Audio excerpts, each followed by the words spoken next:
Good morning. ওকে, আজকে ইংরেজি নিয়ে একটু ক্লাস হোক। আমরা যখন কম্পিটিটিভ পরীক্ষায় বসছি, মনে রাখবে দুটো জিনিস বলবো। আমাদের কম্পিটিটিভ পরীক্ষায় গ্রামার করতে হয়, আর কি করতে হয়, ভোক্যাব করতে হয়। আজকে গ্রামারের উপরে, আজকে নাউনের উপরে, নাউন, হ্যাঁ, নাউনের উপরে। নাউন কি কি না সেটা নিয়ে আসছি না। নাউন মানে মনে রাখবে নেমিং ওয়ার্ড, নেমিং ওয়ার্ড, এটা মনে রাখলে হবে। Naming word.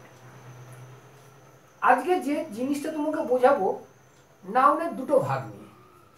নাউনের দুটো ভাগ আমরা যেটা করব, একটা বলা হয় কাউন্টেবল, কাউন্টেবল নাউন, আর একটা আনকাউন্টেবল, তাই তো? নাউনের বিস্তর ভাগ আছে। আমরা আজকে যে জিনিসটা নিয়ে শিখছি কাউন্টেবল এবং আনকাউন্টেবল নাউন নিয়ে। তা কাউন্টেবল নাউন বলতে আমরা সকলে জানি যা গোনা যায়, মানে যেটা কাউন্ট করা যায়, বা বাংলায় বলবো যা গোনা যায়, গোনা যায়, সেটা কাউন্টেবল। আর অবভিয়াসলি কাউন্টেবল, আনকাউন্টেবল হচ্ছে গোনা যায় না, তাই তো? গোনা যায় না, এটা মনে রেখো। এই যে গোনা যায় না, এই নাউন নিয়েই আমাদের বেশ কিছু রেকটিফিকেশন আসে। রেকটিফিকেশন মানে ভুল আসে, সেটা ঠিক করতে হয়। তা যখনই আনকাউন্টেবল নাউন হবে, যখনই আনকাউন্টেবল নাউন হবে, তুমি কয়েকটা জিনিস মনে রাখবে। এক নাম্বার, বহু বচন হয় না, বহু বচন বা প্লুরাল হয় না, এটা মনে রাখবে। তার মানে যখন প্লুরাল হয় না, তাহলে অবশ্যই যেটা নাউন আছে নাউনের সাথে এস হবে না, প্রথম জিনিস। তাহলে মনে রাখতে হবে আনকাউন্টেবল নাউনের প্রথম শর্ত, এটা কোনো সময় প্লুরাল ফর্ম হবে না, ভালোভাবে মনে রাখবে। তাহলে কি হবে? তাহলে নাউনের সাথে এস যুক্ত হবে না। দু নাম্বার, মনে রাখবে indefinite, indefinite article. Indefinite article কে তুমি বলবে স্যার এ আর এন, এ আর এন আসবে না। ক্লিয়ার? আমি তাহলে এক নম্বর হলো প্লুরাল ফর্ম হবে না, দ্বিতীয় হচ্ছে এ আর এন আসবে না, এবং তৃতীয় যেটা হচ্ছে ভালোভাবে মনে রাখবে মেনি, এই কথাটা আসবে না। ক্লিয়ার? এই তিনটে পয়েন্ট যদি তুমি মনে রাখো, তাহলে আনকাউন্টেবল নাউনের যে ভুলগুলো দেয় তোমাকে, তুমি সেটা করতে পারবে। আমি উদাহরণ দিচ্ছি, দেখো, এটা বুঝলাম, হ্যাঁ? উদাহরণ দিচ্ছি, উদাহরণটা দেখো, খুব ভালো হবে। এই উদাহরণটা দিয়ে আসছে আজকে থেকে না, বহুদিন থেকে। এবং দেখো, এমনই এই উদাহরণটা দিয়ে একবার পরীক্ষা দিয়ে দিয়েছিল। হ্যাঁ, অবশ্য কাকতালীয় ব্যাপার, আমার কোনো ব্যাপার না, এখানে কাকতালীয় ব্যাপার ছিল। দেখো, he gave me many informations, দিয়েছে এটা।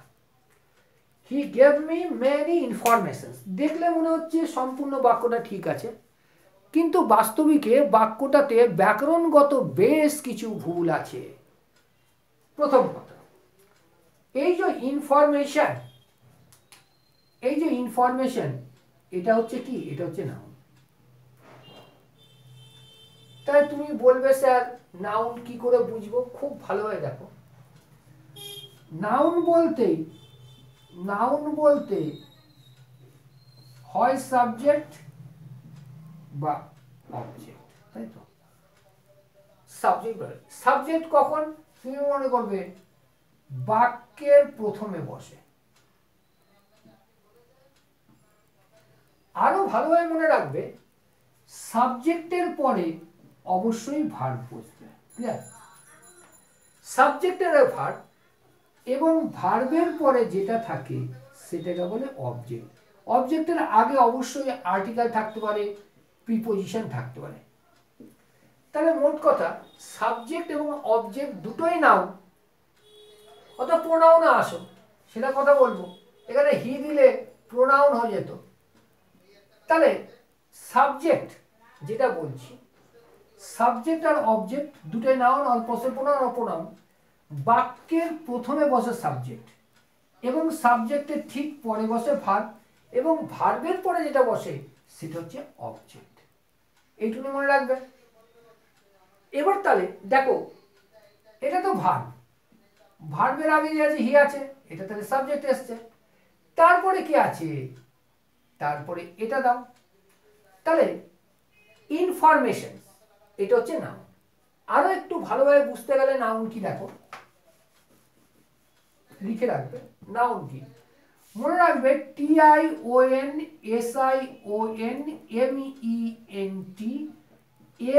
অথবা ESS, এই যুক্ত যে শব্দগুলো আছে এই শব্দগুলোকে আমরা বলি নাউন। এবং মনে রেখো এরা সকলে আনকাউন্টেবল নাউন, আনকাউন্টেবল। তাহলে আনকাউন্টেবল নাউনের শর্ত কি শিখেছিলাম? প্রথম কথা হলো আনকাউন্টেবল নাউন বহুবচন হয় না। তাহলে দেখো এখানে এস দিয়ে লিখেছিলাম, তাহলে এই এস হবে না, ক্লিয়ার? একটা ভুল। দ্বিতীয় দেখো আনকাউন্টেবল মেনি আসে না, মেনি দিয়েছি, এটা ভুল। কিন্তু ব্যাপারটা হলো এটা নয়, ঠিক আছে ইনফরমেশন ছিল এস উঠিয়ে দিয়েছি, কিন্তু মেনি মানে তো অনেক, তাহলে সে আমাকে অনেক তথ্য দিয়েছে। তাহলে অনেকটাকে যদি মেনিটাকে যদি আমি উড়িয়েই দিই তাহলে তো অনেক আর থাকলো না, থাকলো কি হি গেভ মি ইনফরমেশন, সে আমাকে তথ্য দিয়েছে। তাহলে অনেক তথ্য গেল কই, নেই। তাই মেনিকে কেটে মনে রাখবে মেনিটা হচ্ছে কাউন্টেবল, গোনা যায়, মেনিটা গোনা যায়। তাহলে মেনির বদলে কি দেব, মেনির বদলে মাছ দেব। এই মেনি আর মাছ দুটোই মানে অনেক, দুটোই মানে অনেক। এটা হলো কাউন্টেবল, এটা হচ্ছে আনকাউন্টেবল, ক্লিয়ার? তাহলে এখানে কি হবে, হি গেভ মি, মেনিটাকে বাদ দাও, বাদ দিয়ে হবে কি much, he gave me much information, clear? এবার এটাকে আরেকটু ঠিক করবো, ধরো এখানে এস ছিল না, এখানেও মেনি ছিল না, এখানে কি ছিল, হি গেভ মি এ ইনফরমেশন।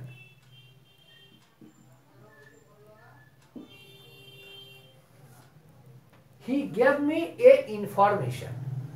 এখানেও দেখো যখন তুমি বলছো এ মানে তো একটি, সরি অ্যান হবে, অ্যান ইনফরমেশন, অ্যান মানে তো একটি যখন বলা হচ্ছে সেটা তো কাউন্টেবল, কিন্তু ইনফরমেশন তো আনকাউন্টেবল। তাহলে কি করব, অ্যান বসাতে পারবো না, এটাকে নষ্ট করে দিতে হবে। তাহলে হবে হি gave me information, not an information, that should be information, he gave me information. এগুলি ক্লিয়ার? খাতায় খুব ভালোভাবে লিখে নেবে এবং এই তিনটে পয়েন্ট কিন্তু মনে রেখো। এই তিনটে পয়েন্টের উপর দিয়ে তোমাকে অনেক অনেক অনেক কাজ করতে হবে, হ্যাঁ? ওকে, নেক্সট আমি বলছি, দেখো এই উদাহরণটাকে বোঝো। You should be true to your words, ইংরেজি ভাষা বোঝো। You should be true to your words. এখানে এই ওয়ার্ডসটা হচ্ছে নাউন। দেখো WORD লিখলাম, আর লিখলাম ওয়ার্ডস, WORDS। তাহলে এবার কথা হচ্ছে, দেখো আমরা জানি ওয়ার্ড মানে শব্দ বা অক্ষর, হোয়াট এভার ইউ সে, বা আলফাবেট, এটা বুঝি, তাই তো, বা অক্ষর। কিন্তু তার ওয়ার্ডস মানে কি? বাক্যটা ভালোভাবে পড়ো। You should be true to word, তুমি তোমার শব্দে সত্য থাকো তা তো হয় না। মনে রাখবে এই ওয়ার্ড যখন বলছো তখন বলো শব্দ বলো বা অক্ষর বলো, অসুবিধা নেই। কিন্তু এই ওয়ার্ডস মানে শপথ, বা বলে আর প্রমিস, বা অনেক ক্ষেত্রে প্রমিসই বলো। তাহলে শপথ, এই যে যখন ওয়ার্ড, এই ওয়ার্ডস বলতে এখানে শপথ বুঝিয়েছে। তাহলে ইউ শুড বি দেখো একটু দাঁড়াও, একটু গন্ডগোল হয়েছে, দাঁড়াও দাঁড়াও দাঁড়াও দাঁড়াও, একটু গন্ডগোল হয়েছে, দেখো ভালো। এই ওয়ার্ড মানে শব্দ, এটার বহু বচন হয়, বহু বচন হয় ওয়ার্ডস হয়, কিন্তু এই যে ওয়ার্ডস দিয়েছি, ভালো দেখো, ওয়ার্ড হচ্ছে শব্দ, বহু বচন বলে ওয়ার্ডস হয়, কিন্তু ওয়ার্ডের আর একটা মানে আছে, সিঙ্গুলার হিসাবে যখন দেখানো হয় তখন এর মানে হয় শপথ, এর মানে হয় প্রতিজ্ঞা। তাহলে এখানে কি দেয়া আছে, এখানে এস দেয়া আছে, তাহলে you should be true to your word, তাহলে তুমি অক্ষরগুলো তো সঠিক হবে, তা তো হয় না, তাহলে এখানে শপথ বুঝিয়েছে। এবং এই যে শপথ, এই শপথটা মনে রাখবে আনকাউন্টেবল, কি বললাম, এই শপথ হচ্ছে আনকাউন্টেবল, যেহেতু আনকাউন্টেবল সেহেতু তুমি এখানে এস বসাতে পারো না, তাহলে উত্তরটা হবে you should be true to your word not words. তাহলে মনে রাখবে ওয়ার্ড মানে যখন তুমি শব্দ বলছো তখন এটার বহু বচন হতে পারে ওয়ার্ড, কেন গোনা যায়, অক্ষর গোনা যায়, অ আ হ্রস্বই দীর্ঘ, আমি বাংলাতেই বলবো অ আ হ্রস্বই দীর্ঘ মেনলি। কিন্তু মনে রাখবে এই ওয়ার্ডের আরেকটা মানে হচ্ছে শপথ, কিন্তু ওয়ার্ড মানে এখন শপথ বা প্রতিজ্ঞা, তখন এটা কিন্তু বহু বচনে বলা যাবে না, এটাকে আমাকে এস বর্জিত করতে হবে। কেন, এই শপথটা হচ্ছে আনকাউন্টেবল নাউন। ক্লিয়ার? তাহলে ঠিক হতো কি, you should be true to your word. অসুবিধা থাকলে ফোন করতেই হবে। হ্যাঁ,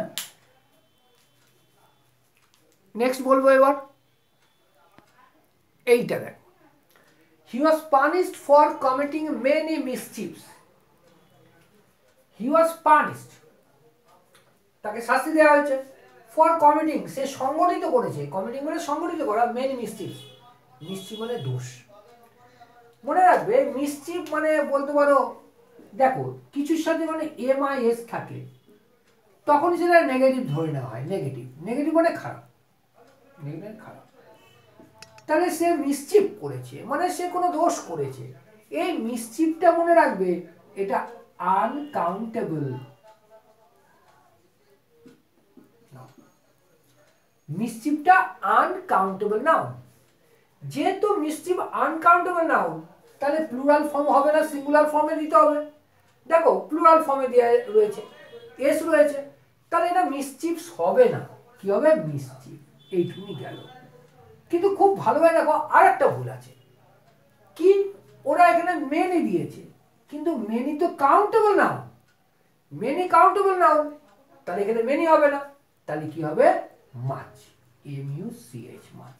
তাহলে কি হবে, he was punished for committing much mischief. Clear আছে? ক্লিয়ার আছে তো? তাহলে সবসময় মনে রাখবা যে কাউন্টেবল নাউন না, যখন আনকাউন্টেবল নাউন হয় তখন মেনি আসে না, তার বলে মাছ দিতে হয়, এবং আনকাউন্টেবল নাউনের আগে এন আসে না, দিয়ে আসতে পারে। আর এবং আরেকটা কথা যেটা যেটা বলার সেটা হচ্ছে কখনো প্লুরাল ফর্মে হবে না, অলওয়েজ সিঙ্গুলার ফর্মে হবে। আরও একটা দিচ্ছি, ক্লিয়ার করে নাও, হ্যাঁ ক্লিয়ার করে নেবে, আর এইগুলো ভালোভাবে খাতায় তুলে রাখবে, আদারওয়াইজ কিন্তু অসুবিধা হবে। বোঝো, young persons dislike the advices, ADVICES আছে, of the elderly people। তাহলে ভুল কোথায়, দেখো অল্প বয়স্ক লোকেরা বা ছেলে মেয়েরা, অবশ্যই পার্সন গোনা যায়, কাউন্টেবল, তাই এস দিয়েছে, কোনো ভুল নেই, ঠিক আছে। ডিসলাইক, যেহেতু পার্সনস মানে বহুবচন হয়েছে, যেহেতু বহুবচন হয়েছে তাই এটা ডিসলাইক হয়েছে, না এটা ডিসলাইকস হতো। তাহলে ইয়াং পার্সন, ছোট ছোট যারা লোক রয়েছে বা ছোট ছোট বলতে কম এজের লোক, তারা ডিসলাইক করে। দি অ্যাডভাইসেস অফ এল্ডারলি পিপল, বড় বড় লোকেরা বা বয়স্ক লোকেরা যে উপদেশ দেয়, যেমন আমরা উপদেশ দিলে তোমরা ঠিক মতো নাও না, ঠিক আছে সেটা রাখো, কিন্তু এখানে ভুল আছে জানো তো। দেখো এই অ্যাডভাইস হচ্ছে নাউন, এই অ্যাডভাইস নাউন, অবশ্য ভার্ব ফর্মও আছে, হ্যাঁ নাউন, কিন্তু অ্যাডভাইস যখন নাউন হয় তখন সেটা মনে রাখবে আনকাউন্টেবল, কি হয়, আনকাউন্টেবল নাউন হয়। তাহলে আনকাউন্টেবল নাউন যদি হয় তাহলে এস থাকতে পারে না, তাই তোমাকে এটা নষ্ট করে দিতে হবে, তাহলে কি হবে, ADVIC, আবার এসি হলে সেটা ভার্ব হয়ে যাবে, সেটা নিয়ে এখানে কাজ নেই। তাহলে কি হলো, ইয়াং পারসন ডিসলাইক দি অ্যাডভাইস, ADVIC হবে, of the elderly people. Clear আছে? দেখো চারটে চারটে নাউনের ওপর দিয়ে করালাম, এই চারটে একটা পার্ট গেল, এই চারটে পার্ট ভালোভাবে বুঝে নেবে, অন্য পার্ট আবার আমি দেবো। ওকে, রাখলাম।